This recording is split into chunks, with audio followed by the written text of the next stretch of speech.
She was mopping floors when the ground shook. While everyone else dismissed it as a minor tremor, Maria Santos felt something deeper, something wrong.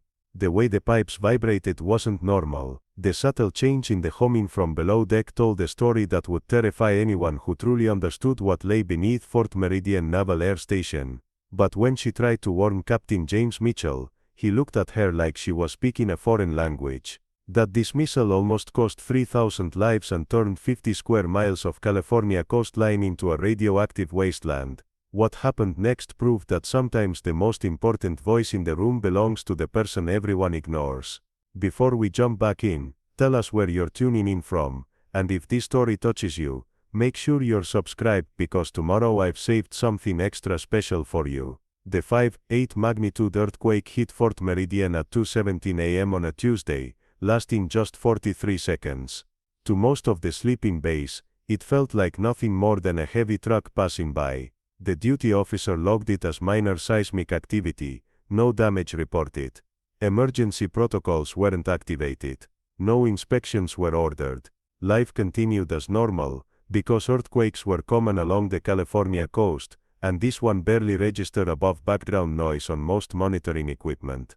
Maria Santos was 3 levels on the ground when it happened, cleaning the corridors of the decommissioned nuclear training facility in Reactor Bay 7. She'd been working the night shift at Fort Meridian for 8 months, arriving every evening at 10 p.m. with her cart full of cleaning supplies, industrial-grade mop bucket, and the kind of determination that comes from needing a paycheck. To everyone who bothered to notice her, she was just another invisible service worker, someone who existed in the background of military life, keeping the base clean while real work happened around her.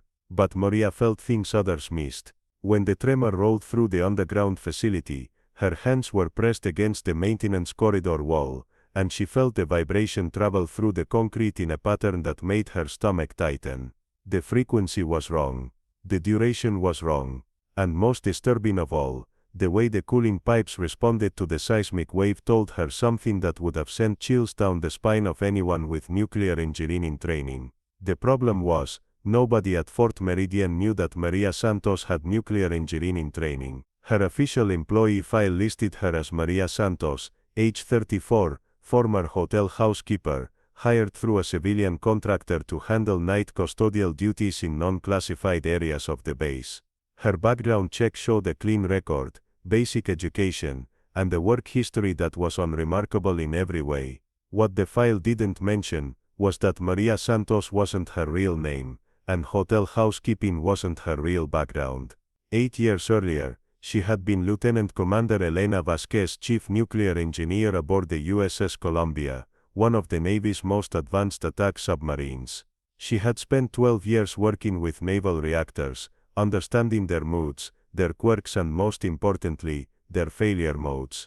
She knew the sound a cooling system made when it was running perfectly, and she knew the different sound it made when something was beginning to go catastrophically wrong. That night, as she stood in the corridor beneath Reactor Bay 7, listening to the subtle changes in the mechanical symphony around her, every instinct she had developed over more than a decade of nuclear engineering was screaming that something was very, very wrong.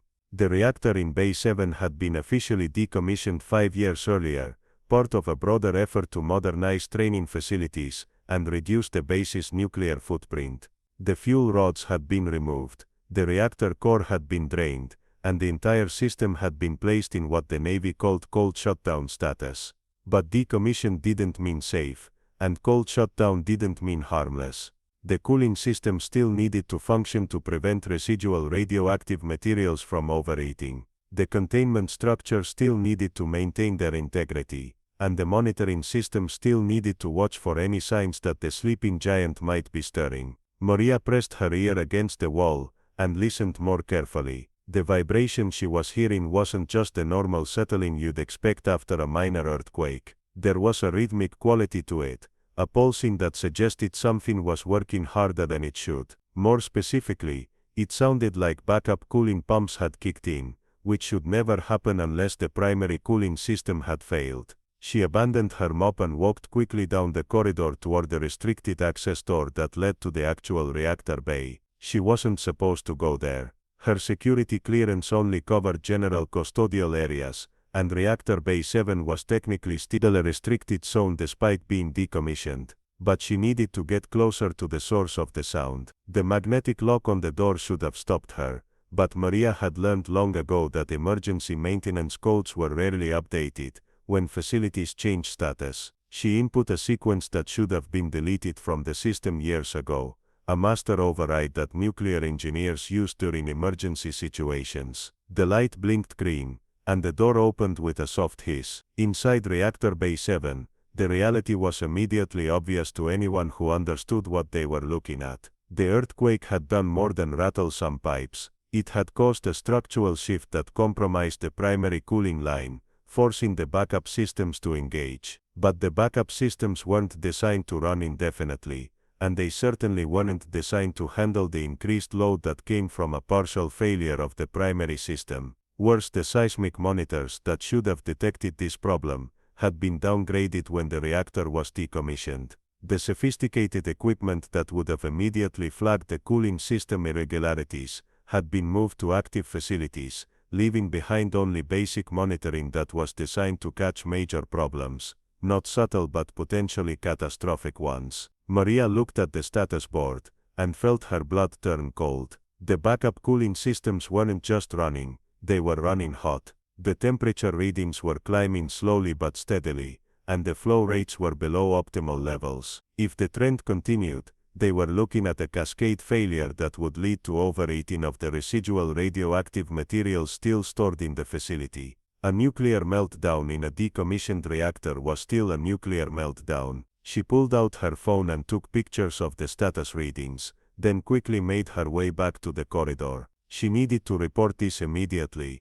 but she also knew that walking into the command center at 3 a.m., with a story about reactor problems, was going to require more credibility than a night shift janitor typically possessed. The base's Emergency Operations Center was located 2 levels up, in the main administrative building. Maria had cleaned those offices enough times to know the layout by heart, and she knew that Captain James Mitchell would be the senior officer on duty during the night shift. Mitchell had a reputation around the base that preceded him into Preparing and narrating this story took us a lot of time, so if you are enjoying it, subscribe to our channel. It means a lot to us.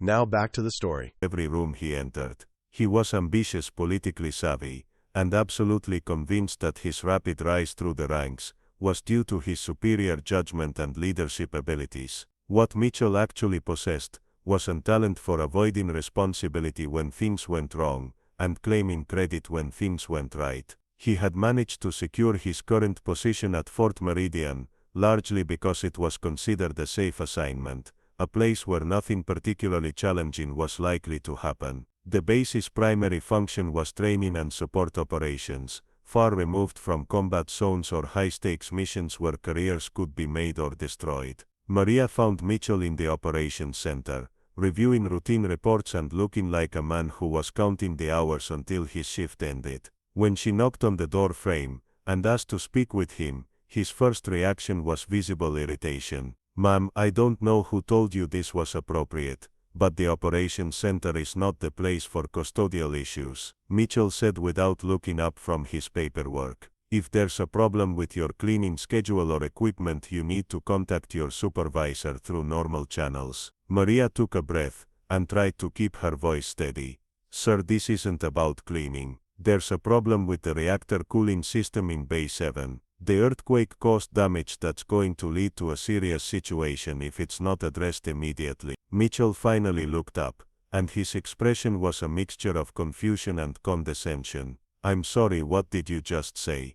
"The cooling system in the decommissioned reactor is failing. The backup pumps are running hot, and the temperature readings are climbing. If this continues, we're looking at a potential containment breach within the next few hours." Mitchell stared at her for a long moment, then let out a short laugh. "Ma'am, I don't know where you're getting your information, but I can assure you that our reactor monitoring systems are functioning perfectly. We have qualified engineers who handle technical issues, and if there were any problems, they would have been detected and reported through proper channels. The monitoring systems were downgraded when the reactor was decommissioned." Maria said, pulling out her phone to show him the pictures she had taken. The equipment that would normally catch this type of problem isn't there anymore. But I was down in the facility when the earthquake hit, and I could tell from the sound that something was wrong. You could tell from the sound, Mitchell repeated, his voice dripping with skepticism. Ma'am, with all due respect, you're a custodial worker. I don't think you're qualified to diagnose reactor problems based on sounds you heard while mopping floors. Maria felt her frustration building, but she forced herself to remain calm. Sir, I understand how this looks, but I'm telling you that there is a real problem developing in that facility. The backup cooling systems are not designed to handle this kind of load for an extended period. If they fail, the residual radioactive materials could overheat and breach containment. Mitchell stood up from his desk, his patience clearly exhausted. Ma'am, I'm going to stop you right there. First of all, the reactor in Bay 7 has been safely decommissioned for 5 years. There are no radioactive materials that pose any threat to this base or the surrounding area. Second, even if there were some minor technical issue, which there isn't, we have procedures and qualified personnel to handle those situations. Third, and most importantly, it is completely inappropriate for you to be accessing restricted areas of this base, or attempting to interpret technical readings that you have no training to understand. But sir, if you would just look at the photographs. No, Mitchell said firmly. I will not look at photographs taken by unauthorized personnel in restricted areas. What I will do is make sure that your supervisor understands that you have exceeded your authority and violated security protocols. The reactor bay is off limits to custodial staff for very good reasons, and your decision to enter that area represents a serious breach of base security. Maria realized that she was fighting a losing battle. Mitchell had already made up his mind that she was an overreaching cleaning lady who had gotten carried away with her own importance. Nothing she could say was going to change his perception of the situation or convince him to take her concerns seriously. Sir, I understand your position, but I'm begging you to at least send someone qualified to check the cooling system readings. If I'm wrong, then no harm is done. But if I'm right, and nothing is done, people are going to die. Mitchell's expression hardened. Ma'am, you are way out of line. The only people who are going to die are the people whose careers get destroyed because they listen to a janitor's wild theories about reactor problems. I am ordering you to return to your assigned duties immediately, and I am placing a formal reprimand in your file for unauthorized access to restricted areas. As Maria left the operations center, she knew that she had just burnt her bridges with the base's command structure. Mitchell would make sure that her security clearance was reviewed, her access was restricted, and her employment was probably terminated. But she also knew that she was right about the reactor, and Mitchell's refusal to investigate was going to have consequences that went far beyond her personal employment situation. She made her way back down to the reactor level, using her emergency override codes while they still worked. The situation had deteriorated. In the 20 minutes she had been arguing with Mitchell, the backup cooling pumps were running even hotter, and the temperature readings had climbed another 3 degrees. At this rate, they had maybe 4 or 5 hours before the systems failed completely. Maria knew that she couldn't fix this problem by herself, but she also knew that she couldn't just walk away and let it happen. Somewhere on this base, there had to be someone with both the technical knowledge to understand what she was telling them, and the authority to do something about it. The question was finding that person before time ran out. She thought about the base personnel she had encountered during her 8 months of cleaning corridors and offices. Most of them barely noticed her existence, but a few had been different. Lieutenant Sarah Chen in the communications center had always been polite and professional. Sergeant Mike Rodriguez, in the engineering department, had actually asked her opinion about some building maintenance issues. And Colonel Perecha Hayes, the base commander, had a reputation for being practical and results-oriented rather than obsessed with protocol and hierarchy. The problem was that none of these people were likely to be available at 3:30 in the morning, and waking them up with a story about reactor problems was going to require even more credibility than she possessed. But as she looked at the steadily climbing temperature readings on the Reactor Bay status board, Maria realized that credibility was going to have to be a secondary concern. She pulled out her phone and began making calls, knowing that each conversation was probably going to be her last chance to prevent a disaster that would make the evening news and destroy thousands of lives. The people of Fort Meridian were sleeping peacefully, completely unaware that their safety depended on convincing someone, anyone, to listen to a cleaning lady who claimed to understand nuclear reactors. Lieutenant Sarah Chen was dreaming about her childhood's home in San Francisco when her phone buzzed at 3:47 a.m. As the base communications officer, she was accustomed to emergency calls at all hours, but this number wasn't one she recognized. The voice on the other end was calm, but urgent, speaking with the kind of measured precision that came from someone who had dealt with emergencies before. Lieutenant Chen, this is Maria Santos from the custodial staff. I know this is unusual, but I need you to listen very carefully. There's a developing situation in Reactor Bay 7 that requires immediate attention, and Captain Mitchell has refused to investigate. Sarah sat up in bed, instantly alert. She had encountered Maria several times during late-night shifts, and unlike most of the custodial staff, there was something different about her. Maria moved through the base with a quiet confidence that seemed inconsistent with her job description, and when she spoke, which wasn't often, she used vocabulary and sentence structure that suggested a much more substantial educational background than her employment file indicated. What kind of situation are we talking about? Sarah asked, already reaching for her uniform. The earthquake damaged the primary cooling system for the decommissioned reactor. The backup systems are running hot and failing progressively. Based on current temperature trends, we have approximately 4 hours before containment is compromised, and radioactive materials begin venting into the atmosphere. Sarah paused in the middle of putting on her boots. The woman on the phone wasn't speaking like a custodial worker reporting a maintenance problem. She was speaking like an engineer, providing a technical briefing, using precise terminology and specific time frames that indicated deep knowledge of nuclear systems. Maria, I have to ask, how do you know all this? There was a brief silence on the other end of the line. Lieutenant, I understand that my background raises questions, but right now the priority has to be preventing a disaster. I need you to help me reach someone with the authority to order an immediate inspection of the reactor cooling systems. Sarah was already walking toward her car. Something in Maria's voice convinced her that this wasn't a false alarm, or the product of an overactive imagination. The woman sounded like someone who had seen real emergencies before, and knew exactly how dangerous the current situation was. I'm on my way to the base now. Can you meet me at the communications center? I'll be there in 10 minutes. When Sarah arrived at the communications center, Maria was already waiting in the hallway,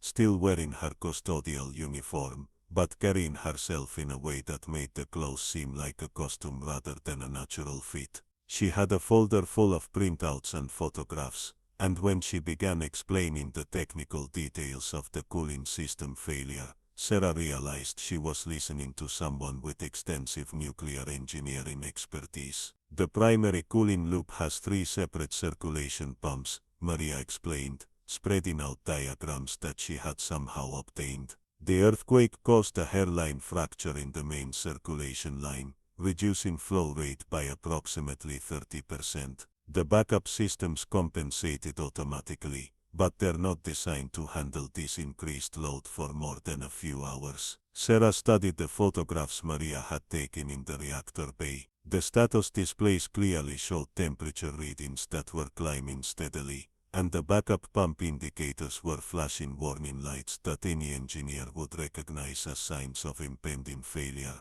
How do you know so much about nuclear reactor systems? Sarah asked. Maria looked at her for a long moment, clearly weighing how much to reveal. Lieutenant, my background is complicated, and there are reasons I can't go into all the details right now, but I spent more than a decade working with naval reactors, and I know what I'm looking at. This situation is going to become critical very quickly. Before Sarah could ask more questions, her secure phone rang. The caller ID showed Captain Mitchell's extension. Lieutenant Chen, I understand you've been contacted by one of our custodial staff regarding some supposed reactor problem. I want you to know that this individual has already been disciplined for unauthorized access to restricted areas, and her claims about technical issues are completely unfounded. Sarah looked at Maria, who was watching her face carefully. Sir, I've reviewed some technical data that suggests there might be a legitimate concern with the cooling systems. Lieutenant, I'm going to stop you right there. The individual who contacted you is not qualified to assess technical data, and her presence in restricted areas represents a serious security violation. I am ordering you to cease all contact with this person, and to report for a security briefing at 08000000000000000000000000000000000000000000000000000000000000000000000000000000000000000000000000000000000000000000000000000000000000000000000000000000000000000000000000000000000000000000000000000000000000000000000000000000000000000000000000. Just to be safe. Mitchell's voice hardened. Lieutenant, the reactor in Bay 7 has been safely decommissioned for 5 years. There is no threat to this base or the surrounding area. The only threat is to the careers of people who allow themselves to be manipulated by a custodial worker with delusions of technical expertise. After Mitchell hung up, Sarah found herself in an impossible position. Her training and military discipline told her to follow orders and trust the judgment of her superior officers. But her instincts and the technical evidence Maria had shown her suggested that there was a real problem developing that could have catastrophic consequences if ignored.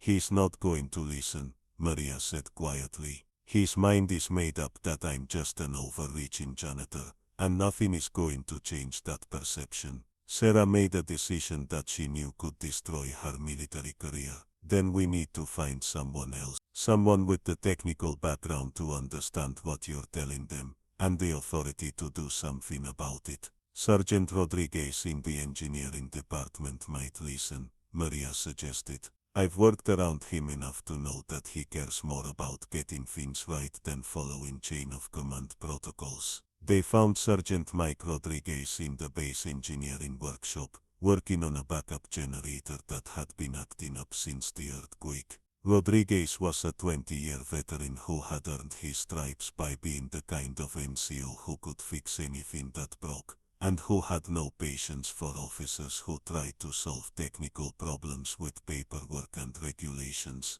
When Maria began explaining the reactor situation, Rodriguez listened with the focused attention of someone who understood the technical implications of what he was hearing. He asked detailed questions about flow rates, temperature gradients, and pump specifications that demonstrated his own substantial engineering knowledge. You're talking about a cascade failure scenario, Rodriguez said after reviewing Maria's data. If the backup systems fail while the primary cooling loop is compromised, the residual heat from the reactor core could cause a steam explosion that breaches containment. Exactly, Maria replied. And based on current trends, we have maybe 3 hours before that happens. Rodriguez pulled up the base's emergency response protocols on his computer. According to regulations, this kind of situation requires immediate notification of the Nuclear Regulatory Commission and activation of the base's radiological emergency plan. But that can only be ordered by the base commander or the senior duty officer. Mitchell has already refused to investigate, Sarah said. He's convinced this is all nonsense from an unqualified custodial worker. Rodriguez looked at Maria with new interest. Ma'am, I don't mean to be rude, but how does someone in your position know enough about nuclear engineering to diagnose this kind of problem? Maria had clearly been dreading this question, but she also realized that her credibility was essential to preventing a disaster. Sergeant, I used to be a nuclear engineer in the Navy. I can't go into all the details of why I'm working here, under different circumstances, but I spent 12 years working with reactor systems just like the one in Bay 7. You're talking about classified information, Rodriguez said carefully. I'm talking about preventing a nuclear accident that could kill thousands of people and contaminate 50 square miles of California coastline. Whatever career consequences I face for revealing my background are secondary to preventing that outcome. Rodriguez nodded slowly. Ma'am, if you're right about this, then we need to wake up Colonel Hayes and get her involved immediately. She's the only person on this base with the authority to override Mitchell's decision. Colonel Patricia Hayes had been commanding officers for 15 years, and she had learned to distinguish between genuine emergencies and false alarms by listening to the voices of the people reporting problems. When her secure phone rang at 4:23 a.m., she could tell immediately that Sergeant Rodriguez was calling about something serious. Colonel, we have a developing situation that requires your immediate attention. There's been earthquake damage to the reactor cooling system in Bay 7, and we're looking at a potential containment breach within the next few hours. Hayes was instantly alert. What's the status of our monitoring systems? That's part of the problem, ma'am. The sophisticated monitoring equipment was removed when the reactor was decommissioned, so the automatic detection systems didn't catch the problem. It was identified by someone with nuclear engineering background who happened to be in the facility when the earthquake hit. Who identified it?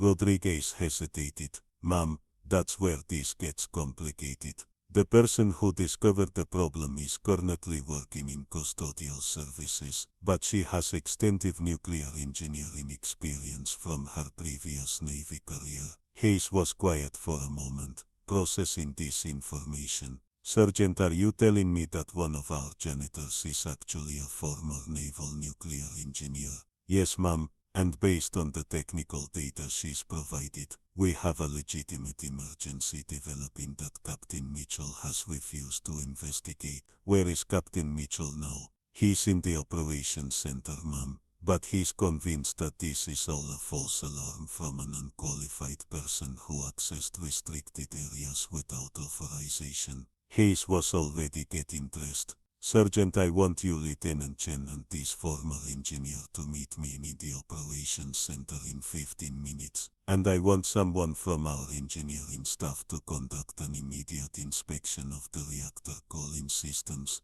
Ma'am, Captain Mitchell has specifically ordered that no action be taken regarding this situation. Sergeant, I am the base commander, and I am giving you a direct order to investigate this potential emergency. Captain Mitchell's authority does not extend to preventing me from ensuring the safety of this base and the surrounding civilian population. When the group assembled in the operations center, the tension was immediately obvious. Captain Mitchell was clearly furious that his authority had been challenged, and he made no effort to hide his contempt for what he viewed as a conspiracy of insubordinate personnel being manipulated by a delusional custodial worker.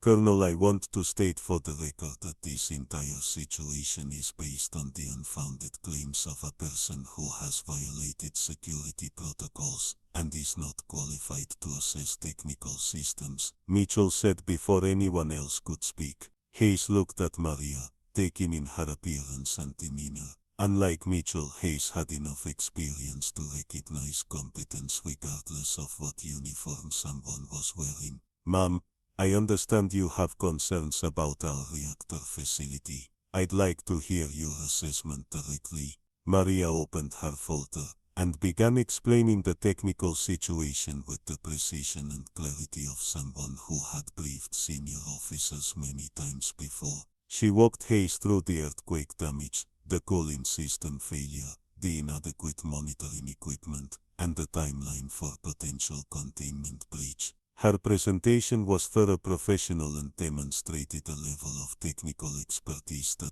was impossible to fake. Ma'am, based on your analysis, what actions do you recommend?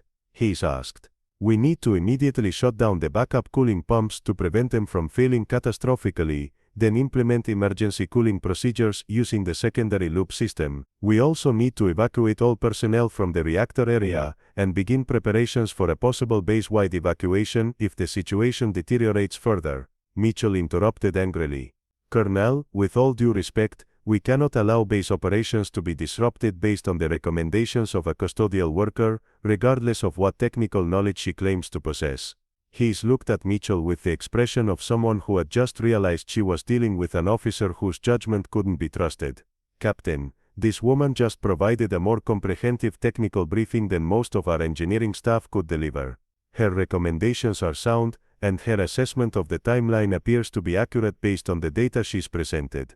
Colonel, we have no verification of her claimed background or qualifications. For all we know, she could be a security risk who obtained this technical information from unauthorized sources. He's had heard enough.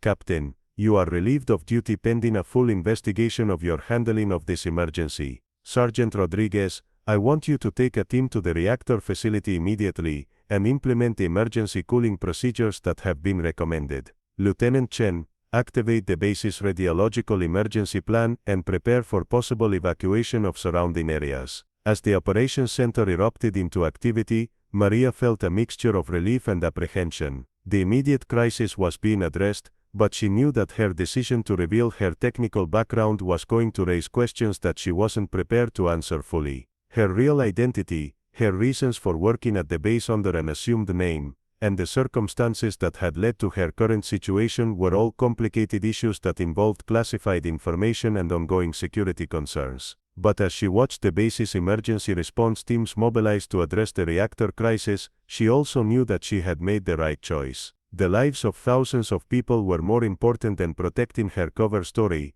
and if her intervention prevented a nuclear disaster, then the personal consequences were acceptable. The next few hours would determine whether her technical assessment was accurate, and whether the emergency procedures would be sufficient to prevent a catastrophic failure. But for the first time since the earthquake had awakened her to the developing crisis, Maria felt like the situation was being handled by competent people who understood the stakes and were committed to protecting lives rather than protecting careers. Outside, the first hints of dawn were beginning to appear on the horizon, and the base was waking up to what could have been the last normal morning in the history of Fort Meridian Naval Air Station. The emergency response team that descended into Reactor Bay 7 moved with the urgency of people who finally understood what they were dealing with. Sergeant Rodriguez led the group, followed by two nuclear technicians who had been roused from their sleep and briefed on the situation during their hurried drive to the base. Maria walked alongside them, no longer pretending to be just a custodial worker, her technical knowledge now an officially recognized asset, rather than an unwelcome intrusion. The scene that greeted them in the reactor facility was worse than Maria's initial assessment had suggested. The backup cooling pumps were running so hot that the metal housings were beginning to show stress fractures, and the temperature readings on the main display had climbed another 8 degrees since her last visit. More ominously, the radiation detectors in the facility were beginning to register elevated levels, indicating that the containment systems were already being stressed beyond their design limits. "We're looking at pump failure within the next 60 minutes, announced Chief Petty Officer Harrison, one of the nuclear technicians who had responded to the emergency call. Harrison was a 30-year veteran, who had worked on reactor systems throughout his career, and his assessment carried the weight of extensive experience. "If these pumps fail while the primary cooling loop is compromised, we're going to have superheated steam building up inside the containment vessel with nowhere to go." Rodriguez was already implementing the emergency shutdown procedures that Maria had recommended, but the process was more complex than simply turning off a switch. The backup pumps had to be gradually reduced in speed to prevent thermal shock to the system, while simultaneously bringing the secondary cooling loop online to maintain some level of heat removal from the reactor core area. "The secondary loop hasn't been activated in over 2 years, reported Petty Officer Kim, the second nuclear technician. "We're going to need at least 20 minutes to get it fully operational, and that's assuming all the components respond normally." Maria moved to the secondary control panel and began running diagnostic checks on the systems that would be critical to preventing a complete cooling failure. Her fingers moved across the controls with the automatic precision of someone who had performed these procedures countless times before, and her ability to navigate the complex technical systems impressed even the experienced nuclear technicians, who were working alongside her. "Mom, if you don't mind me asking," Harrison said as he watched Maria troubleshoot a stubborn valve controller, "what ship did you serve on? I've worked with a lot of nuclear engineers over the years, and you clearly have serious training and experience." Maria paused for a moment, knowing that her answer was going to raise more questions than it answered. "I was on the Columbia for 8 years, Chief, most recently as the lead engineer for reactor systems." Harrison's eyes widened. The Columbia was one of the Navy's most advanced attack submarines, and the lead reactor engineer position was reserved for only the most experienced and highly trained personnel. "Ma'am, with all due respect, what are you doing working as custodial staff at Fort Meridian?" "That's a long story, Chief, and not one I can go into right now. But I can tell you that preventing this reactor from melting down is a lot more important than my personal situation." As they worked to bring the secondary cooling loop online, the primary backup pumps began showing more serious signs of impending failure. The vibration levels were increasing dramatically, and the motor temperature readings were approaching the point where automatic safety systems would shut them down to prevent fire or explosion. "We've got maybe 10 minutes before these pumps fail completely," Rodriguez announced, his voice tight with tension. "If the secondary loop isn't operational by then, we're going to have no cooling whatsoever." Maria was troubleshooting a flow sensor that was preventing the secondary system from reaching full operational status. The sensor was reporting erratic readings that suggested either a mechanical failure or a calibration problem, but without proper diagnostic equipment, it was impossible to determine which issue they were dealing with. "I need to physically inspect this sensor," Maria announced, heading toward a maintenance ladder that led to the upper level of the reactor bay. "The readings don't make sense, and if this sensor is malfunctioning, it could prevent the entire secondary system from operating." "Ma'am, if that area has elevated radiation levels," Harrison warned. "You'll need a dosimeter and protective equipment." "There's no time for that," Maria replied, already climbing the ladder. "If we don't get this system operational in the next few minutes, radiation exposure is going to be the least of our problems." The upper level of the reactor bay was a maze of pipes, valves and monitoring equipment that serviced the various cooling systems. Maria made her way to the location of the malfunctioning flow sensor, using her technical knowledge to navigate through the complex mechanical systems. The sensor housing was located in a cramped space between two large coolant pipes, requiring her to squeeze into a confined area to reach the diagnostic connections. What she found when she examined the sensor was both better and worse than she had expected. The sensor itself was functioning correctly, but the problem was with the mounting bracket that held it in position. The earthquake had caused a slight shift in the pipe alignment, which had moved the sensor just far enough out of position to generate erratic readings. It was a simple mechanical problem, but one that would prevent the secondary cooling system from operating properly. "Rodriguez, I found the problem," Maria called down to the lower level. "The sensor mounting bracket shifted during the earthquake. I can fix it, but I need someone to shut down flow in this section of the pipe while I realign the sensor." "How long do you need?" Rodriguez called back. "Give me 3 minutes." As Rodriguez initiated the flow shutdown procedure, Maria began the delicate process of realigning the sensor bracket.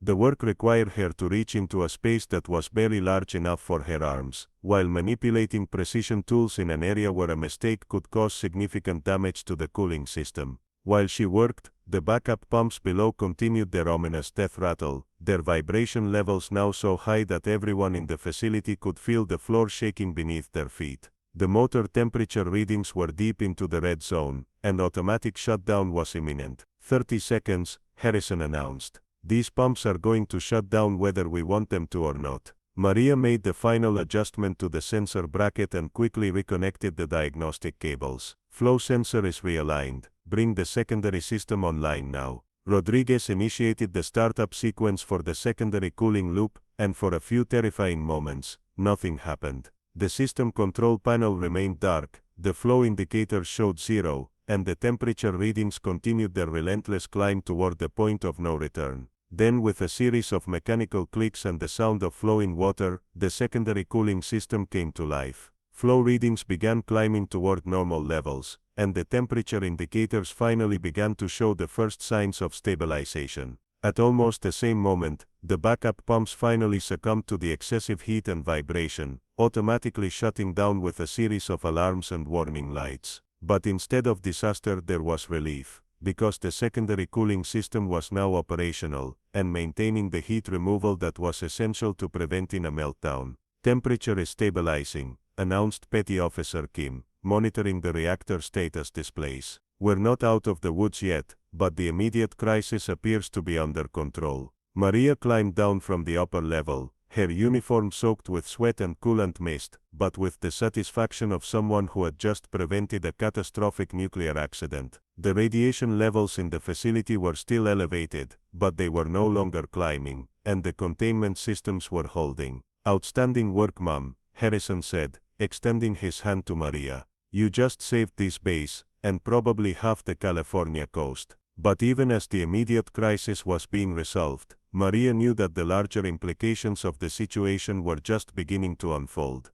Her decision to reveal her technical background and take action to prevent the reactor accident had exposed her carefully constructed cover identity, and raised questions about her presence at Fort Meridian that would require answers she wasn't prepared to give. Colonel Hayes arrived in the reactor facility just as the emergency teams were confirming that the cooling systems were stable, and the radiation levels were returning to normal. She surveyed the scene with the eye of someone who understood both the technical complexity of what had been accomplished and the human drama that had made it possible. "Sergeant Rodriguez, what's our current status?" Hayes asked. "Ma'am, the secondary cooling system is operational and maintaining safe temperatures. The primary cooling loop will require extensive repairs before it can be returned to service, but the immediate threat of containment breach has been eliminated." Hayes turned to Maria, who was now standing quietly beside the main control panel, looking like someone who was beginning to realize the full implications of what she had just done. "Ma'am, I understand that your technical expertise was instrumental in resolving this crisis. I also understand that there are questions about your background and qualifications that need to be addressed." Maria nodded, knowing that this conversation was inevitable.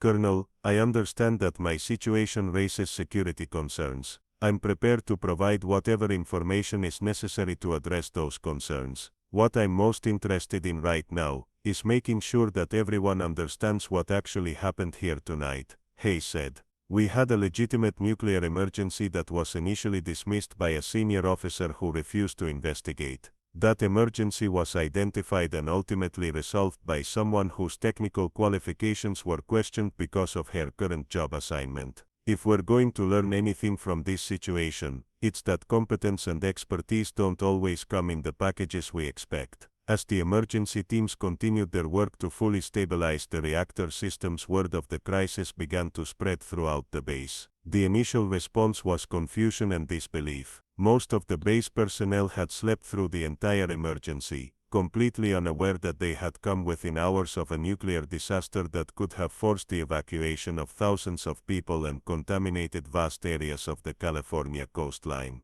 Captain Mitchell, who had been confined to his quarters pending investigation, was demanding to speak with Colonel Hayes about what he characterized as a gross overreaction to a minor technical issue. His protests were becoming increasingly desperate as he realized that his career was likely over, but his continued insistence that the entire crisis had been manufactured by an unqualified custodial worker only reinforced the perception that his judgment was fundamentally flawed. Lieutenant Chen was coordinating with off-base emergency management agencies, explaining why the radiological emergency alert had been activated and then stood down within a few hours. The questions from county and state emergency officials were becoming more pointed as they tried to understand how a nuclear emergency had developed and been resolved without any outside agencies being involved in the response. "The bottom line is that we had a competent person in the right place at the right time," Chen explained to the State Emergency Management Coordinator. "If she hadn't been there to identify the problem and recommend the appropriate response, we would probably be dealing with a much more serious situation right now." Sergeant Rodriguez was documenting the technical details of the cooling system failure and the emergency repairs that had been implemented. His report would become part of the official record of the incident, and he was careful to accurately describe Maria's role in both identifying the problem and implementing the solution. Without her technical expertise and quick thinking, this situation could have resulted in a catastrophic failure of containment systems, Rodriguez wrote in his preliminary report. Her recommendations were technically sound and were instrumental in preventing a potential nuclear accident. As dawn broke over Fort Meridian, the base was beginning to return to normal operations, but the events of the night had fundamentally changed the dynamics of how people viewed competence, authority, and the sometimes unexpected sources of critical expertise. Maria Santos, who had started the evening as an invisible custodial worker, was now recognized as the person who had prevented a nuclear disaster through her technical knowledge and professional courage.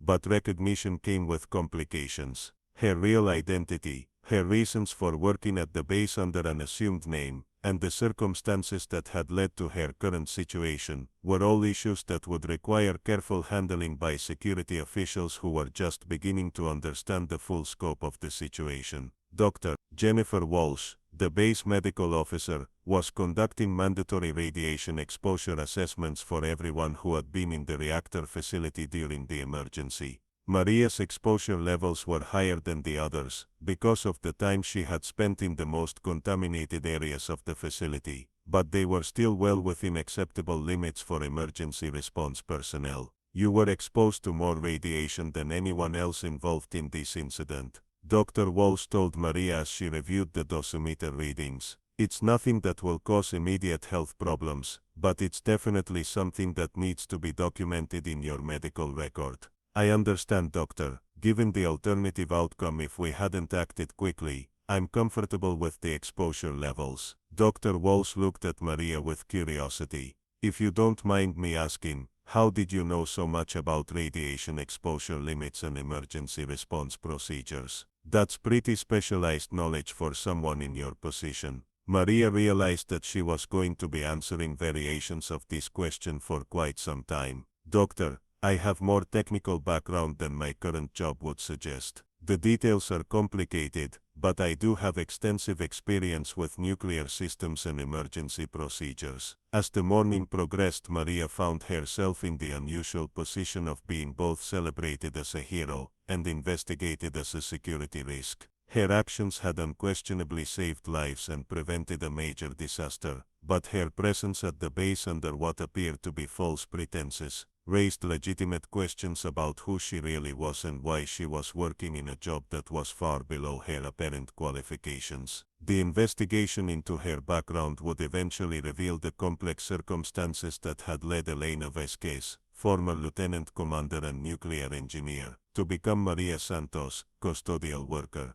But that story involved classified information, ongoing security concerns, and personal sacrifices that would take time to fully understand and properly address. For now though, the important thing was that Fort Meridian Naval Air Station was safe. The surrounding civilian population was no longer at risk, and a potential nuclear disaster had been prevented by someone who understood that expertise and dedication to public safety were more important than job titles and chain of command protocols. The secure conference room on the third floor of Fort Meridian's administration building had hosted many classified briefings over the years, but none quite like the one that convened at 1400 hours on the day after the reactor crisis. Present were Colonel Hayes, representatives from Naval Intelligence, a Nuclear Regulatory Commission investigator who had arrived via emergency flight from Washington, and Maria Santos, who now sat at the polished conference table wearing a clean base uniform rather than her custodial clothes.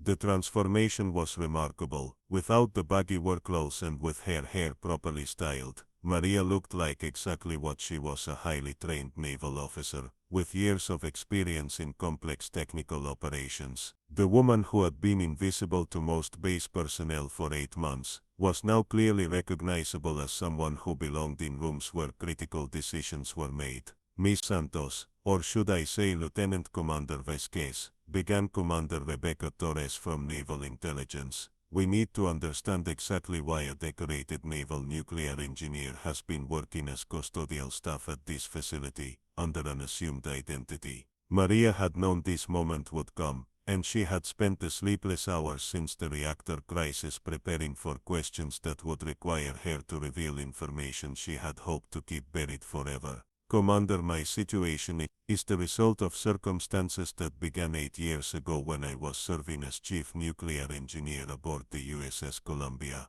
She paused, gathering her thoughts before continuing with a story that had shaped every decision she had made since leaving active duty. During a routine patrol in the Pacific, I discovered evidence of systematic maintenance violations that were compromising reactor safety on multiple vessels in the submarine fleet. When I reported these violations through proper channels, I was told that the issues were already being addressed, and that further investigation was unnecessary. Commander Torres leaned forward, her expression indicating that she was hearing information that had not been included in the official briefings. What kind of maintenance violations are we talking about? Cooling system components were being replaced with substandard parts to reduce costs. Safety inspections were being falsified to maintain operational schedules. And most seriously, reactor monitoring equipment was being bypassed when it detected problems that would require extended maintenance periods.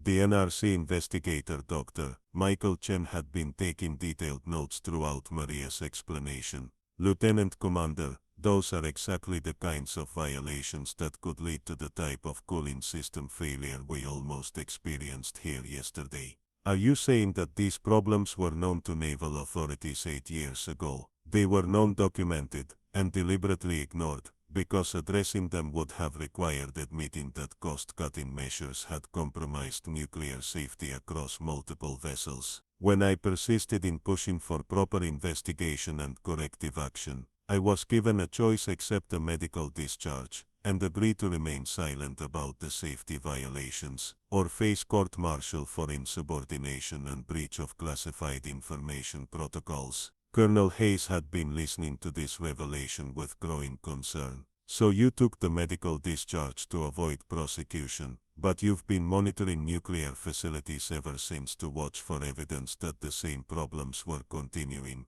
Exactly. I've been working under assumed identities at various military installations with nuclear facilities, documenting safety violations and trying to prevent accidents before they happen. The custodial position here gave me access to areas where I could monitor the reactor systems without attracting attention. Commander Torres consulted a classified file that she had brought to the briefing.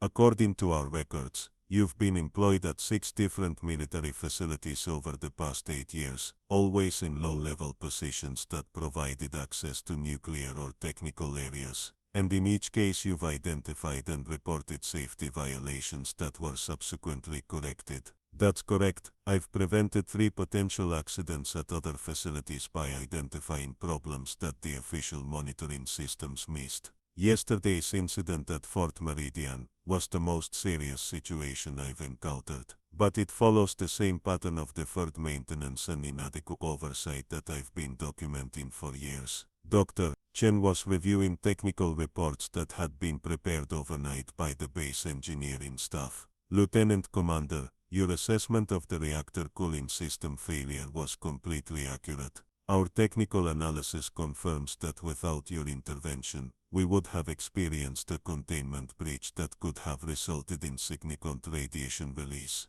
But I have to ask, why didn't you reveal your identity earlier when you first detected the problem? Maria had anticipated this question, and her answer reflected the difficult calculations she had been forced to make throughout her years of unofficial monitoring. Doctor, my effectiveness in identifying these problems depends on my ability to access areas and observe conditions without being noticed. If I had revealed my identity when I first arrived at Fort Meridian, I would have been transferred away from any areas where I could actually monitor reactor safety. The only way I can do this job is by remaining invisible. But that approach almost resulted in a disaster when Captain Mitchell refused to listen to your warnings, Colonel Hayes pointed out. That's true, and it's a risk I've had to accept. Most of the problems I've identified at other facilities were corrected through anonymous reports, or by finding ways to bring them to the attention of qualified personnel without revealing my involvement. Yesterday was the first time I've had to completely blow my cover to prevent an accident. The room fell silent as the implications of Maria's story sank in.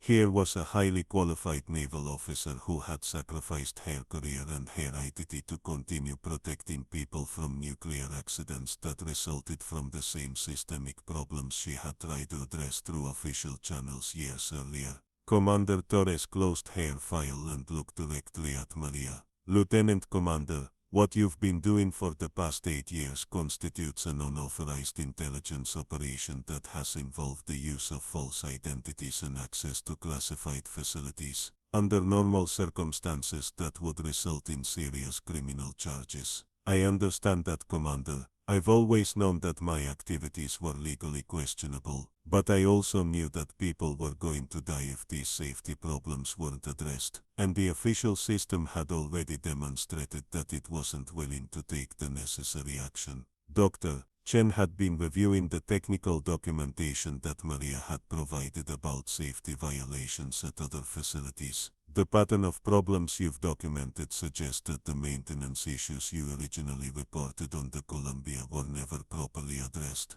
If anything, they appear to have gotten worse as budget pressures have increased. That's exactly what I've observed. The same cost-cutting measures that compromise safety are being implemented across multiple facilities, and the oversight systems that should catch these problems are either inadequate or being deliberately circumvented. Colonel Hayes had been considering the broader implications of what she was hearing. So what we experienced yesterday wasn't an isolated incident. It was the inevitable result of systemic problems that have been building for years. Yes, ma'am, and based on what I've observed at other facilities, Fort Meridian won't be the last place where these issues cause a serious emergency. The conversation was interrupted by a knock on the conference room door. A young officer entered and handed Commander Torres a priority message that had just arrived from Washington. Torres read the message quickly, her expression becoming increasingly serious. Ladies and gentlemen, we have a complication. This morning, 3 other military installations with nuclear facilities reported cooling system irregularities following seismic activity in their regions. 2 of these facilities have already implemented emergency cooling procedures, and the third is showing signs of the same progressive failure we experienced here. Maria felt a chill of recognition. Commander, what are the names of those facilities? Torres consulted the message. Naval Weapons Station Charleston, Marine Corps Base Camp Pendleton, and Naval Base Kitsap. I've worked at 2 of those installations, Maria said quietly. Charleston and Kitsap both have the same maintenance issues I documented here. If they're experiencing cooling system problems, it's because the same substandard components and deferred maintenance have created the same vulnerabilities. Dr. Chen was already reaching for his phone. I need to contact the NRC emergency response team immediately.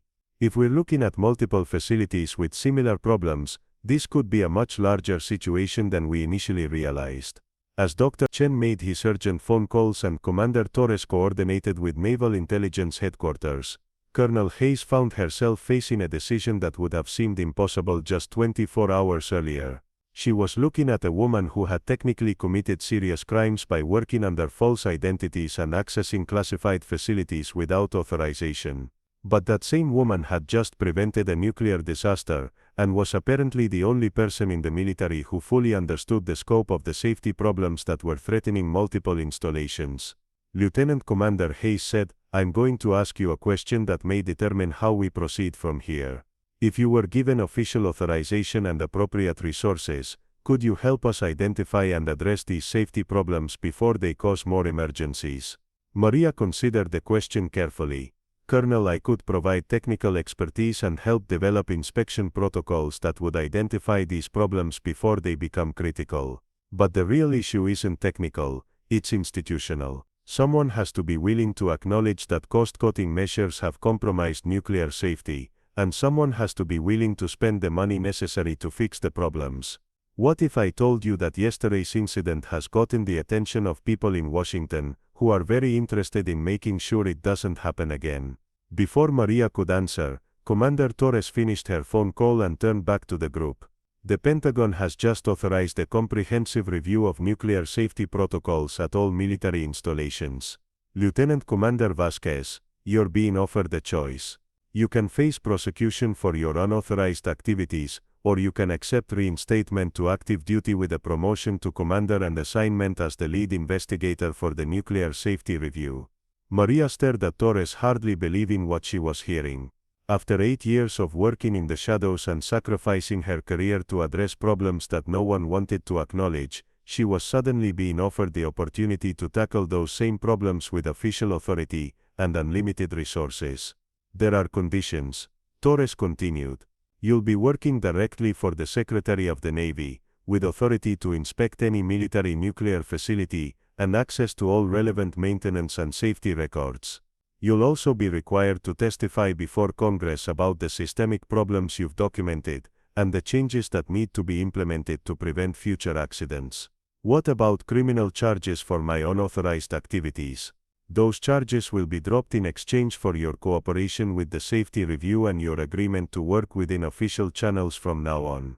Maria looked around the conference room at the faces of people who had gone from viewing her as a security risk to recognizing her as perhaps the only person who could prevent a series of nuclear disasters. The transformation was surreal, but it also represented the validation of everything she had been trying to accomplish for the past 8 years. Commander Torres, I accept the assignment, but I want it understood that I won't compromise on safety issues to protect careers or budgets. If that's a problem, you should find someone else for this job. Lieutenant Commander, after what happened here yesterday, I think everyone understands that compromising on nuclear safety is not an option. Over the following weeks, as Maria worked with teams of investigators to inspect nuclear facilities across the military, the scope of the problems she had been documenting became clear. Substandard components had been installed in cooling systems at dozens of installations. Safety inspections had been falsified at nearly every facility they examined, and monitoring equipment had been systematically downgraded to reduce maintenance costs. The congressional hearings that followed were a media sensation, as Maria testified about years of cover-ups and cost-cutting measures that had brought the military to the brink of multiple nuclear disasters. Captain Mitchell, whose refusal to investigate the reactor crisis had nearly resulted in catastrophe, became a symbol of the institutional arrogance that had allowed safety problems to persist for years. But perhaps the most important outcome was the comprehensive overhaul of nuclear safety protocols that resulted from Maria's recommendations. New inspection procedures were implemented, maintenance standards were upgraded, and monitoring systems were improved to ensure that future problems would be detected and addressed before they became critical. 6 months after the crisis at Fort Meridian, Commander Elena Vasquez stood in the same reactor bay, where she had once worked as an invisible custodial worker, watching as teams of technicians installed state-of-the-art monitoring equipment that would make another cooling system failure virtually impossible. The transformation was complete. The woman who had been dismissed as an unqualified janitor was now recognized as one of the military's leading experts on nuclear safety. The irony wasn't lost on her, that it had taken a near disaster to accomplish what years of proper channels and official reports had failed to achieve. But as she watched the technicians work to implement safety improvements that would protect thousands of lives, she knew that sometimes the most important battles are won by people who refuse to accept that the system can be changed. The base personnel who passed her in the corridors now knew exactly who she was and what she had accomplished. But Maria sometimes missed the invisibility that had allowed her to observe and understand problems that were hidden from official view. There was something to be said for being the person nobody noticed, the one who could see things that others missed because they were too focused on rank and protocol to pay attention to competence and dedication. As she completed her final inspection of the upgraded reactor systems, Maria reflected on the strange journey that had brought her from decorated naval officer to invisible custodial worker, to recognized expert on nuclear safety. It had been a path filled with personal sacrifice and professional risk, but it had ultimately led to changes that would prevent future disasters and save countless lives. The reactor that had nearly melted down due to earthquake damage and deferred maintenance was now safer than it had ever been. The cooling systems were redundant and robust, the monitoring equipment was state-of-the-art, and the maintenance protocols were designed to catch problems before they became critical. Most importantly, the institutional culture had changed to prioritize safety over cost savings, and to value expertise regardless of where it came from. Walking through the base in her commander's uniform, Maria was recognized and respected by everyone she encountered. But she never forgot the lesson she had learned during her months. As Maria Santos, sometimes the most important voice in the room belongs to the person everyone thinks they can ignore. 2 years later, Commander Elena Vasquez stood before the Senate Armed Services Committee in a hearing room packed with reporters, military officials, and nuclear safety experts from around the world. The woman who had once mopped floors in the shadows of Fort Meridian was now testifying about the most comprehensive nuclear safety reform in military history, reforms that had been implemented at 127 installations across 6 countries as part of an international coalition to prevent nuclear accidents. The numbers told the story of transformation that few could have imagined. The nuclear safety modernization program that Elena had designed and implemented had identified critical safety violations at 83% of military nuclear facilities inspected. Over 2,400 substandard components had been replaced, 156 falsified inspection reports had been uncovered, and 47 senior officers had been relieved of duty for compromising nuclear safety protocols. Commander Vasquez, Senator Patricia Williams addressed her from the committee chair. Your report indicates that the safety violations you discovered were not isolated incidents, but part of a systematic pattern spanning multiple decades. Can you help us understand how these problems went undetected for so long? Elena adjusted the microphone before responding, her voice carrying the authority of someone who had spent years documenting evidence that others preferred to ignore.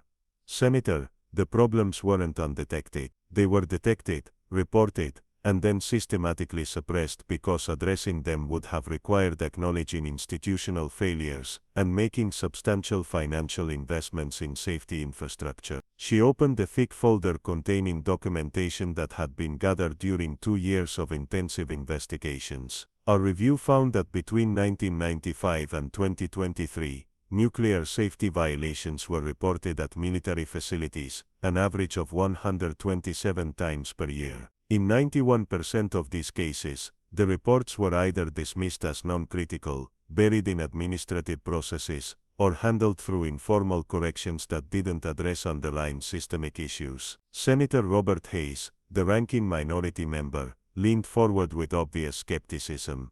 Commander, that's a serious accusation. Are you suggesting that senior military leadership deliberately ignored nuclear safety violations for nearly 3 decades? Senator, I'm not suggesting it. I'm documenting it with evidence that includes internal memoranda, budget documents, and recorded conversations that demonstrate a consistent pattern of prioritizing operational readiness and cost containment over nuclear safety protocols. Elena pulled up a presentation slide that showed a timeline of reported safety violations and their subsequent handling.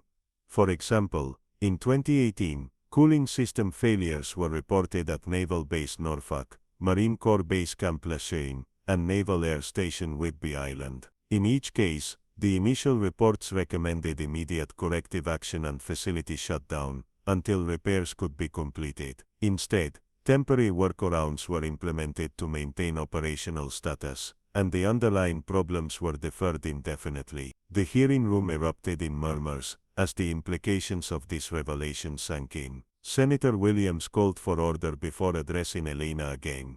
Commander, what would have happened if these temporary workarounds had failed? Based on our technical analysis, failure of the temporary cooling system modifications at any of these 3 facilities could have resulted in containment breaches, similar to what we nearly experienced at Fort Meridian, but potentially affecting much larger areas and populations. Dr. Sarah Cheng, director of the Nuclear Regulatory Commission, was seated at the witness table alongside Elena. Senator Williams, our independent analysis confirms Commander Vasquez's assessment. We estimate that without the safety reforms implemented over the past 2 years, the United States military was statistically certain to experience at least one major nuclear accident within the next 5 to 7 years. The gravity of this statement settled over the hearing room like a heavy blanket. The woman who had been dismissed as an unqualified janitor had not only prevented one nuclear disaster, but had potentially prevented several others that could have been far more catastrophic. Senator James Mitchell, no relation to the disgraced captain from Fort Meridian,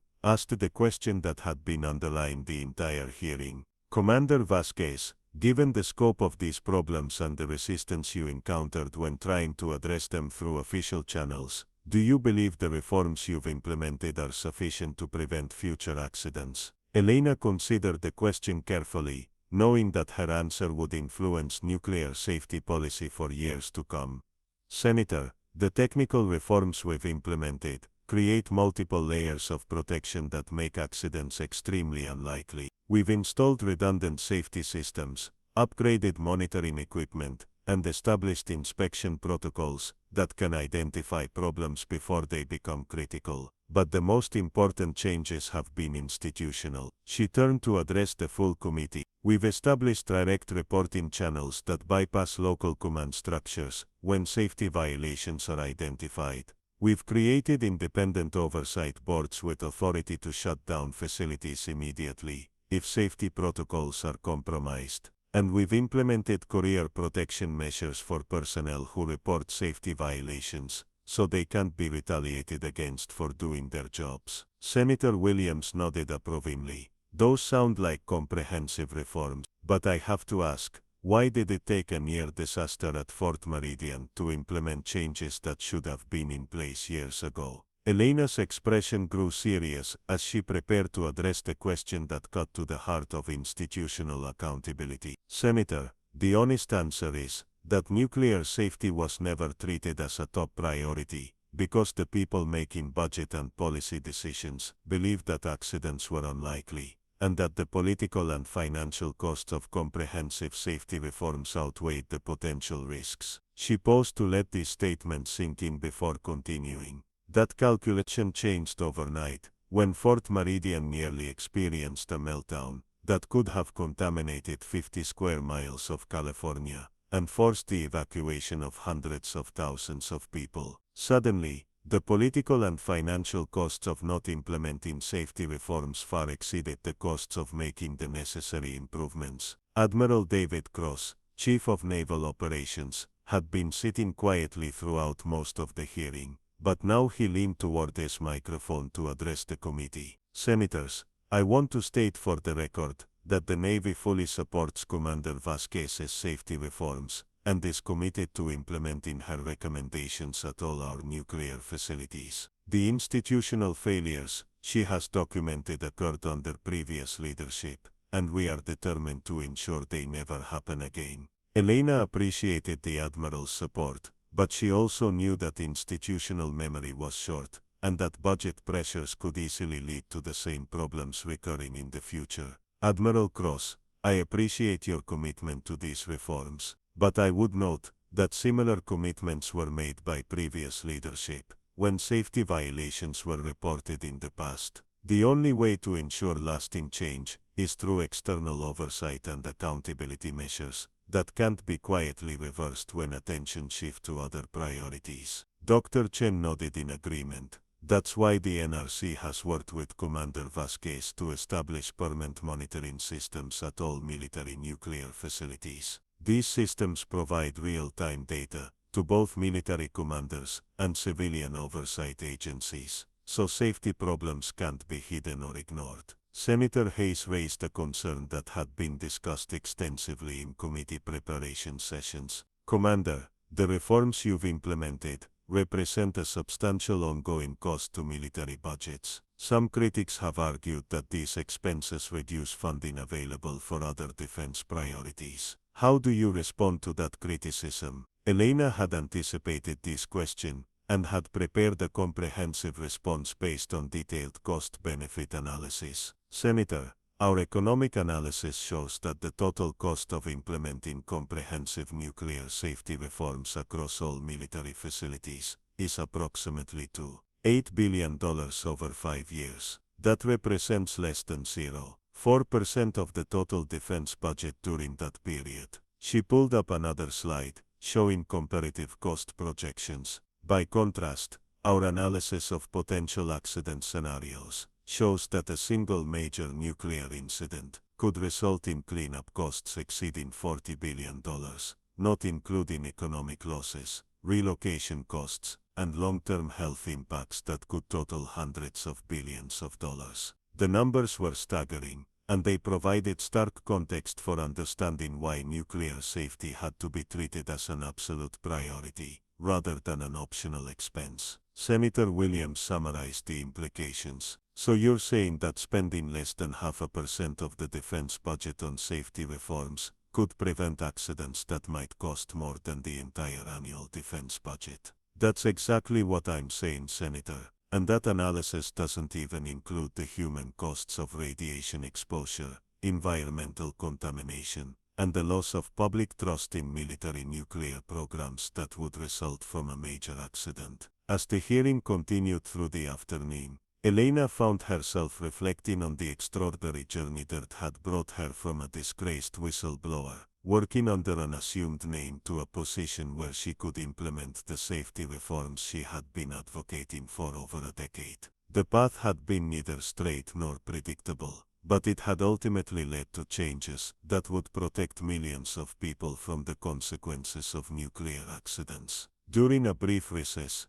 Dr. Chen approached Elena with a question that had been troubling safety experts throughout the reform process. Elena, you've accomplished something that nuclear safety advocates have been trying to achieve for decades. But I have to ask, what happens when you retire or move on to other assignments? How do we ensure that these reforms don't get quietly reversed by future leadership? Elena had been grappling with this question since the reform program began, knowing that institutional change was fragile, and that safety improvements could be eroded if they weren't permanently embedded in organizational culture and legal requirements. Sarah, that's why we've worked so hard to create external oversight mechanisms that can't be easily dismantled. The civilian oversight boards, the real-time monitoring systems, and the direct reporting channels all operate independently of military command structure. But what about political changes? New administrations might have different priorities, and could decide that nuclear safety reforms are less important than other defense spending. That's a legitimate concern, but I think the Fort Meridian incident created a permanent shift in how nuclear safety is perceived. Nobody wants to be the official who rolled back safety measures, and then had to explain why they did that after a nuclear accident occurred. When the hearing resumed, Senator Williams addressed the broader implications of the nuclear safety reform program. Commander Vasquez, your work has attracted international attention, and several allied nations have requested assistance in reviewing their own military nuclear safety protocols. How do you see this program evolving in the future? Elena was pleased that the question allowed her to discuss the global implications of the reforms they had implemented. Senator, nuclear accidents don't respect national boundaries, so international cooperation on safety standards benefits everyone. We've already begun sharing our inspection protocols and monitoring technologies with allies, and we're working to establish common safety standards that can be applied across different national defense systems. She explained how the reforms had created a new model for international nuclear safety cooperation. The NATO Nuclear Safety Alliance that we established last year allows member nations to conduct joint inspections, share safety data, and coordinate responses to potential problems. If we identify a safety issue that affects equipment or procedures used by multiple countries, we can address it simultaneously rather than waiting for each nation to discover the problem independently. Admiral Cross added context about the military benefits of these international partnerships. Senators, this cooperation has strengthened our relationships with allied nations and has created new opportunities for joint training and technology development. Nations that share common safety standards can more easily support each other's nuclear programs and can respond more effectively to emergencies. As the hearing drew to a close, Senator Williams asked Elena to provide her overall assessment of the nuclear safety reform program and its long-term prospects. Commander, you've spent the past 2 years transforming how military nuclear facilities operate. Looking ahead, what are your biggest concerns and your greatest sources of optimism? Elena took a moment to consider how to summarize the complex mix of achievements and ongoing challenges that characterize the current state of military nuclear safety. Senator, my greatest source of optimism is that we've proven that comprehensive safety reforms are both technically feasible and economically practical. The technologies exist to make nuclear accidents extremely unlikely, and the organizational structures exist to maintain safety standards over time. She paused before addressing the more difficult aspects of the question. My biggest concern is complacency. The reforms we've implemented are effective, but they require constant vigilance and ongoing investment to remain effective. If future leadership decides that safety inspections are too expensive, or that monitoring systems are unnecessary bureaucracy, we could gradually return to the same conditions that nearly caused a disaster at Fort Meridian. Senator Hayes asked for Elena's recommendations about preventing such backsliding. What specific measures would you recommend to ensure that these safety reforms remain in place regardless of changes in political or military leadership? Senator, I recommend that Congress consider legislation that would establish minimum nuclear safety standards for military facilities, and would require annual public reporting on compliance with those standards. Transparency and public accountability are the best guarantees that safety measures will be maintained over time. She also suggested the establishment of a permanent civilian oversight agency with authority to inspect military nuclear facilities and order immediate corrective action when safety violations are identified. The oversight agency should be staffed by nuclear safety experts who can't be removed for political reasons and who have statutory authority that can't be easily revoked. As the hearing concluded, Elena realized that her testimony had accomplished more than just documenting the success of the nuclear safety reform program. It had established a public record of the institutional failures that had nearly led to disaster, and had created political pressure for permanent changes that would be difficult for future leadership to reverse. The woman who had started this journey as Maria Santos, an invisible custodial worker trying to prevent a nuclear accident through anonymous warnings, had become Commander Elena Vasquez, a recognized expert whose recommendations were shaping international nuclear safety policy. The transformation was remarkable, but it had required extraordinary personal sacrifice and professional risk. Walking out of the Senate hearing room, Elena was approached by Dr. Jennifer Walsh, who had flown in from Fort Meridian to attend the hearing. Elena, I wanted you to know that the base medical staff still talks about the night you prevented the reactor accident. Some of the younger personnel don't fully understand what happened, but the experienced staff remember how close we came to disaster. Elena smiled at seeing her former colleague, thinking about how different their relationship had been when she was working under an assumed identity. Jennifer, I sometimes wonder what would have happened if I had revealed my background earlier, instead of trying to work within the system as Maria Santos. You probably would have been transferred away from the reactor facility, and would never have been in position to identify the cooling system problems, Dr. Walsh replied. Sometimes the most important work gets done by people who are willing to remain invisible, until the moment when visibility becomes necessary. As Elena walked through the corridors of the Senate building, she reflected on the lesson that had defined her unconventional career path. Expertise and dedication could create extraordinary change, but sometimes that change required working outside traditional systems, and accepting personal risks that others might consider unacceptable. The nuclear safety reforms that now protected millions of people had originated with a woman who was willing to sacrifice her identity and career to prevent accidents that others prefer to ignore. But the ultimate success of those reforms depended on transforming individual heroism into institutional change that could survive changes in leadership and political priorities. 2 years after nearly being dismissed as an unqualified janitor, Elena Vasquez had become living proof that the most important voice in any room might belong to the person everyone thinks they can safely ignore. The challenge now was ensuring that the institutions he had helped to reform would continue to listen to those voices, even when the people speaking didn't wear the right uniforms or hold the right titles. The story of Fort Meridian had become more than just an account of one prevented disaster.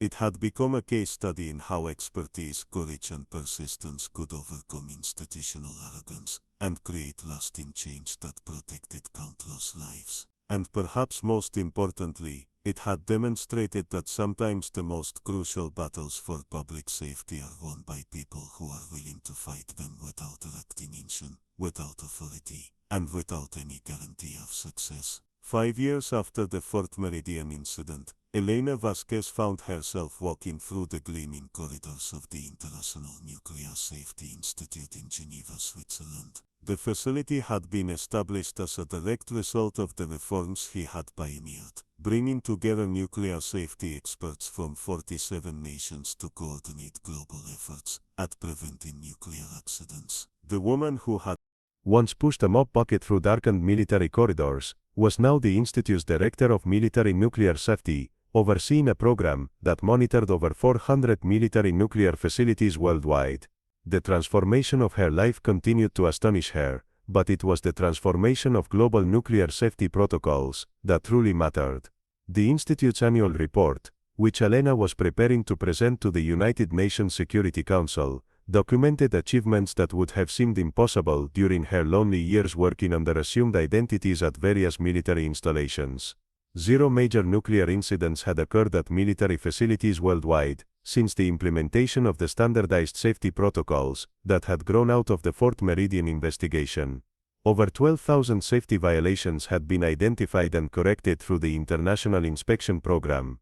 Most remarkably, the culture of secrecy and denial that had previously surrounded military nuclear safety had been replaced by a system of transparency and accountability that made cover-ups virtually impossible. Dr. Kenji Tanaka, the Institute's Director of Civilian Nuclear Safety, knocked on Elena's office door before entering with a concerned expression. "Elena, we've received an urgent communication from the Russian Federation regarding unusual readings at their naval facility in Severodvinsk. They're requesting immediate consultation under the mutual assistance protocols." Elena looked up from the report she was preparing, immediately recognizing the significance of this request. Russia had been initially resistant to participating in the International Safety Monitoring Program, arguing that their nuclear facilities were state secrets that couldn't be subject to foreign oversight. But a cooling system malfunction at a submarine base in Murmansk 2 years earlier had convinced Russian leadership that international cooperation on nuclear safety was essential, regardless of security concerns. What kind of unusual readings are we talking about, Kenji? Temperature fluctuations in the reactor cooling systems that are similar to the patterns you identified at Fort Meridian. Their technicians don't have experience with this type of diagnostic analysis, so they're asking for our experts to review the data and provide recommendations. Elena immediately understood why the Russians had reached out for assistance. The cooling system failure patterns she had first identified during the earthquake at Fort Meridian had since been recognized as a signature indicator of specific types of structural damage that could lead to catastrophic accidents if not properly addressed. The diagnostic protocols she had developed were now considered the international standard for identifying and preventing such failures. How quickly can we get a technical team to Severodvinsk? We have specialists standing by in Moscow who can be there within 6 hours. But Elena, this raises a broader question about the sustainability of our current response model. We're getting requests for emergency assistance almost weekly now, and our expert teams are being stretched beyond their capacity. Elena had been anticipating this problem as the international safety program expanded. The expertise required to prevent nuclear accidents was highly specialized, and there were simply not enough qualified people to provide immediate response to every potential emergency worldwide. Kenji, I think it's time to implement the distributed expertise program we've been discussing. Instead of trying to send our experts to every potential emergency, we need to train local specialists at each facility to handle these situations independently. The distributed expertise program was based on Elena's recognition that the most effective nuclear safety measures were implemented by people who understood both the technical systems and the specific conditions at each facility. Rather than relying on outside experts who had to learn the unique characteristics of each installation, the program would train local personnel to the highest international standards and provide them with direct access to global databases of safety information and diagnostic protocols. The challenge is ensuring that local specialists receive consistent high-quality training regardless of their national background or previous experience. Dr. Tanaka noted, "We need standardized curricula that can be adapted to different languages, cultures, and technical backgrounds." Elena pulled up the preliminary training materials that had been under development for the past 18 months. The virtual reality training systems we've been testing could solve that problem. Instead of trying to bring people from around the world to centralized training facilities, we can create immersive simulations that allow them to practice emergency procedures in realistic scenarios without leaving their home installations. The virtual reality training program represented a revolutionary approach to nuclear safety education. Using advanced computer modeling and haptic feedback systems, trainees could experience realistic nuclear emergency scenarios and practice the complex procedures required to prevent accidents. The simulations were based on actual incidents, including the detailed reconstruction of the Fort Meridian crisis that had become the cornerstone case study for nuclear safety training worldwide. Elena, if we can successfully implement the distributed expertise program, we could potentially train qualified nuclear safety specialists at every military installation with nuclear facilities. That would create a global network of experts who could respond to emergencies immediately, without waiting for outside assistance. The concept was ambitious, but Elena believed it was essential for the long-term sustainability of global nuclear safety efforts. "Kenji, I want you to coordinate with our technical development team to accelerate the virtual reality training program. Our goal should be to have the first pilot installations operational within 6 months." As Dr. Tanaka left to begin coordinating the accelerated development program, Elena returned to her preparation for the UN Security Council presentation. The statistics she would be presenting documented remarkable progress in nuclear safety, but they also highlighted the ongoing challenges of maintaining vigilance across hundreds of facilities in dozens of countries with varying political systems and economic resources. The phone on her desk chimed with an encrypted communication from Admiral Susan Chen, the current Chief of Naval Operations and someone who had become a strong supporter of international nuclear safety cooperation. "Elena, I wanted to give you advance notice that we're planning to declassify some additional technical information about the Fort Meridian incident for inclusion in your UN presentation." Elena was surprised by this development, as much of the technical detail about the reactor crisis had remained classified for national security reasons. "Admiral, what information are you planning to declassify? Specifically, we want to release the timeline documentation showing how close we actually came to a catastrophic failure. Our analysis indicates that if you hadn't identified and corrected the cooling system problems when you did, we would have experienced containment breach within 47 minutes. The implications of this information were staggering. Elena had known that the situation at Fort Meridian had been critical, but she hadn't realized just how narrow the margin had been between averting disaster and experiencing a nuclear accident that could have rivaled Chernobyl in its consequences. "Admiral, why are you releasing this information now?" "Because we want the international community to understand that nuclear accidents can develop much more quickly than most people realize, and that prevention measures need to be implemented before emergencies occur rather than in response to them. Your work has shown that early detection and rapid response can prevent disasters, but only if the right people are in the right places with the right training." The declassified timeline information would add substantial weight to Elena's arguments for expanding the distributed expertise program and increasing international cooperation on nuclear safety. It would also provide concrete evidence of how quickly nuclear emergencies could escalate and why immediate response capabilities were essential at every facility. Elena spent the remainder of the day reviewing intelligence reports from nuclear facilities around the world, looking for patterns that might indicate developing problems before they became critical. This global monitoring capability had been one of the most significant achievements of the International Safety Program, creating a comprehensive database of operational conditions that allowed experts to identify potential problems based on subtle changes in equipment performance or maintenance schedules. The monitoring system had already prevented 6 potential accidents at facilities in different countries by identifying cooling system irregularities, maintenance deficiencies, or operational procedures that could lead to emergency situations. In each case, corrective action had been taken before any actual danger developed, demonstrating the effectiveness of proactive safety measures based on comprehensive data analysis.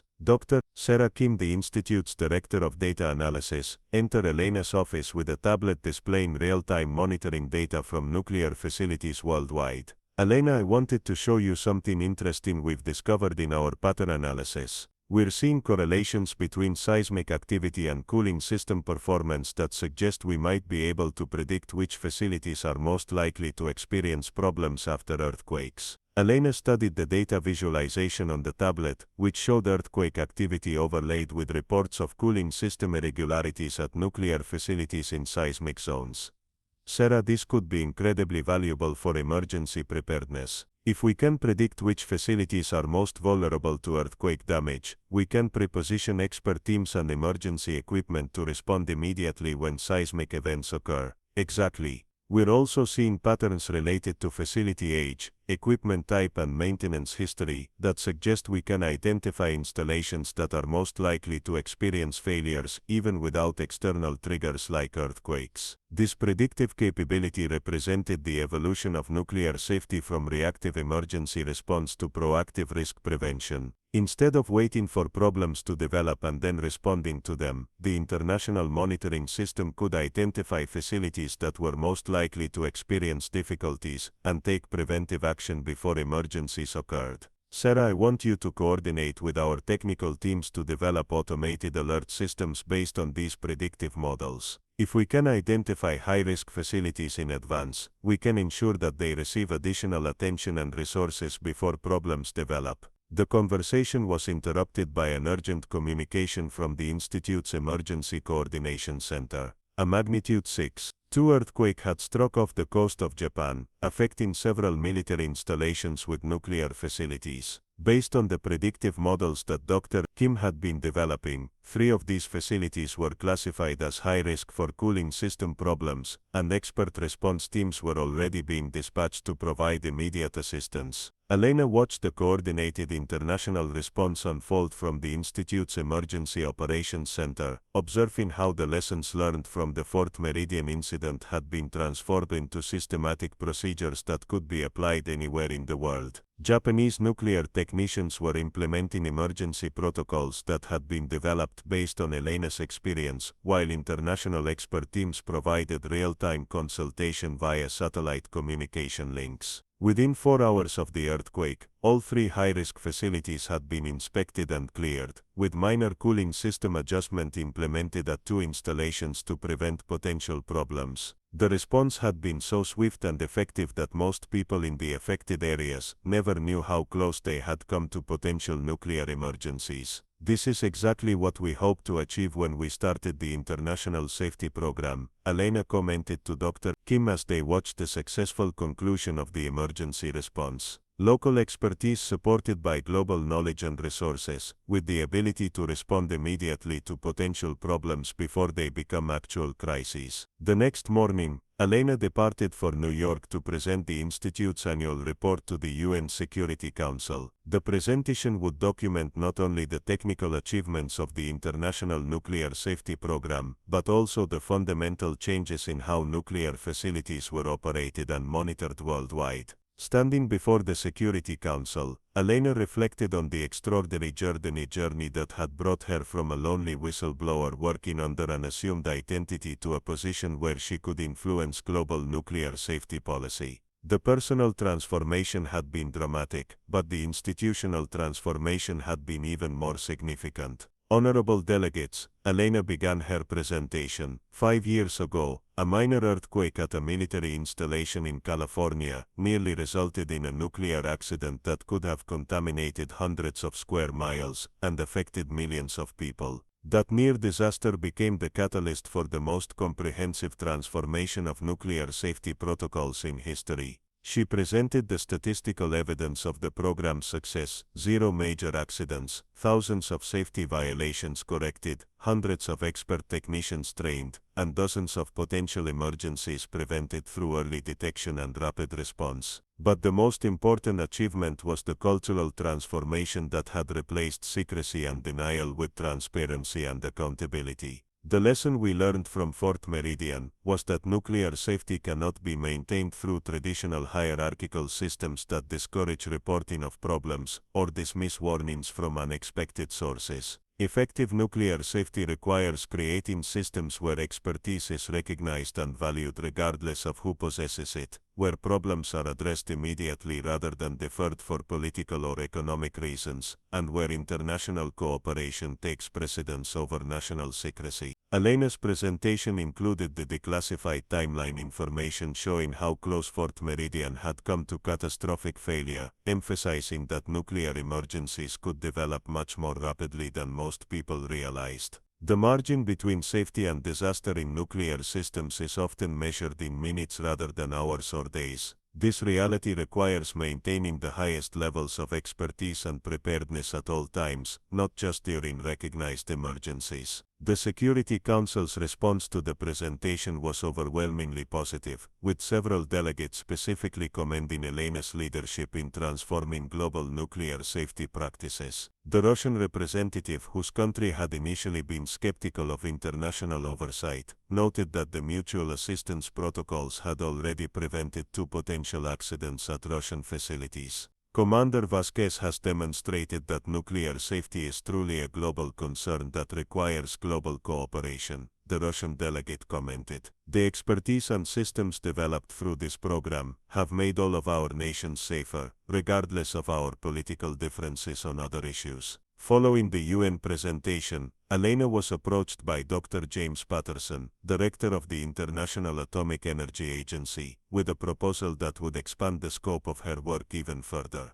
Elena, we've been watching the success of your military nuclear safety program, and we're wondering if you would consider adapting your approaches for civilian nuclear facilities as well. The prospect of extending her work to civilian nuclear plants was both exciting and daunting. Civilian facilities presented different challenges than military installations, including complex regulatory environments, varying economic pressures, and diverse operational cultures. But the fundamental principles of expert recognition, transparent reporting, and international cooperation would be equally applicable. Dr. Patterson, I'd be very interested in exploring how our approaches could be adapted for civilian applications. The predictive monitoring systems and distributed expertise programs we've developed could potentially prevent accidents at civilian facilities, just as effectively as they've worked for military installations. As Elena returned to Geneva to continue her work at the Institute, she reflected on how the principles she had learned during her years of working in disguise continued to guide her approach to nuclear safety.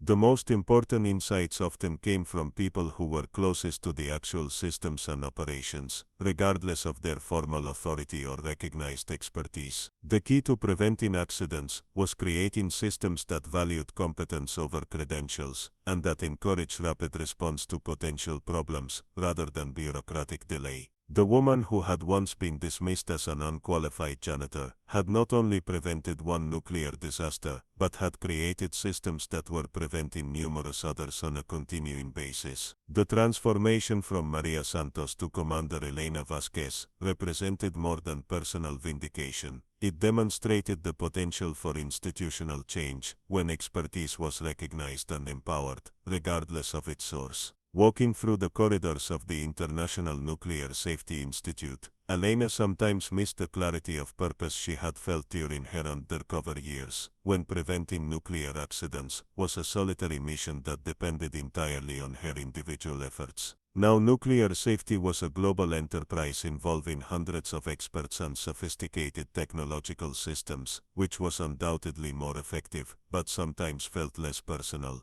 But when she received reports of successful emergency responses, prevented accidents, and lives saved through the programs she had helped to create, Elena knew that the institutional approach was ultimately more powerful than individual heroism. The goal had never been personal recognition, it had been preventing nuclear disasters and protecting people from the consequences of institutional failures and willful negligence. The legacy of Fort Meridian continued to influence nuclear safety practices worldwide, ensuring that the lessons learned from that near disaster would protect future generations from similar threats. And perhaps most importantly, it had established the principle that expertise and dedication could overcome institutional resistance to create lasting change that served the public interest rather than narrow political or economic concerns. The story that had begun with a cleaning lady trying to warn people about a reactor problem had evolved into a global movement that was making nuclear facilities safer for millions of people around the world.